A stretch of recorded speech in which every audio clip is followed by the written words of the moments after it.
Yeah, this is a shed trick, basically, a tip, or whatever you want to call it. You know, a lot of times people buy these cheap steel sheds, right?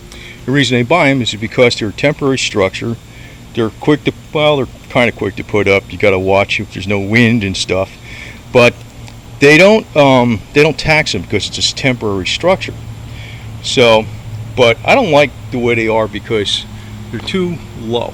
Like, in other words, well, this one's higher, and the way I have it, and this is a very good trick, still considered temporary structure, not taxed. It's on 4x4s. So these are bolted to the wood, and the wood is bolted to each other, right? So it makes the shed stronger on the base, for one. You know, you don't want it sitting on the ground anyway, but most people put a slab, and when they put a slab, sometimes they consider it permanent structure and it's taxed. Doing it this way, it's not taxed, but then it gives you 4 inches more height. Now, what I use for a floor for concrete, you can see these are 1x1 concrete blocks. That's what's in there in the floor. Then you have to make a ramp to go up it. So I just poured some concrete. This is like way back in the property, further back, and it's I think it was like 3 80-pound bags. And then I'll use like the tie downs. Here's the tie down. So you go up to here, and I have them going over the roof because I find that, you know, I want the steel panels held down. Actually, they're supposed to go through the frame.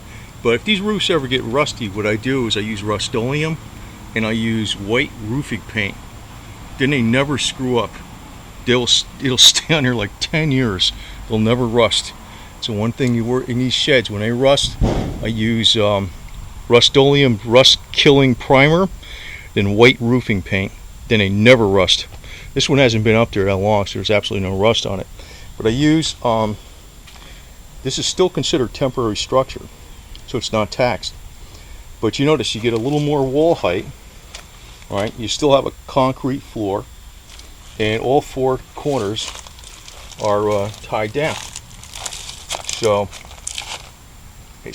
and believe me, just giving you this extra 4 inches of height inside the shed is fantastic. I mean, it's like you can walk in here without smacking your head. So I just figured I'd point this tip on, is use 4x4s, pressure treated, of course, and actually these should be painted. I probably will paint them pretty soon here.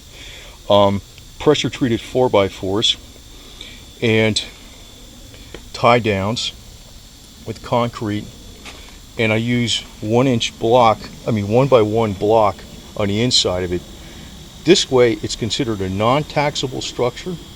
It's still pretty damn strong. It's stronger than the stock shed, and you got more height in it, so cheap way to get around things. Now, you know, I mentioned about getting a motorcycle. If you want to have a motorcycle, if you want to have a garage, this can fit the bike no problem. And with the way this is tied down and all this stuff, and everything's bolted to the 4x4s, and you know, the 4x4s are like braced up with the concrete on the side, this can handle a pretty good amount of wind and weather. It's pretty strong. And actually on the inside, on the main beam, I have wood that's attached to the top of the main beam. Like, this is not a snow area, but I actually have it where if something fell on the roof, say it was a snow area, that main aluminum beam or steel beam that's in there, it's like pretty flimsy steel, there's a piece of wood inside of it, and I have 2 2x4s going up to the top of that, so the main roof of this thing is braced up. Still considered a temporary structure, and it's not taxed. So I just figured I'd point this out because I come up with some pretty cool ideas, and I want to pass them on to people on YouTube and stuff. I think you might enjoy this idea. And like I said, if you got a bike, you don't want to leave it outside, you can do something like this, and you can still have a cheap garage for your bike.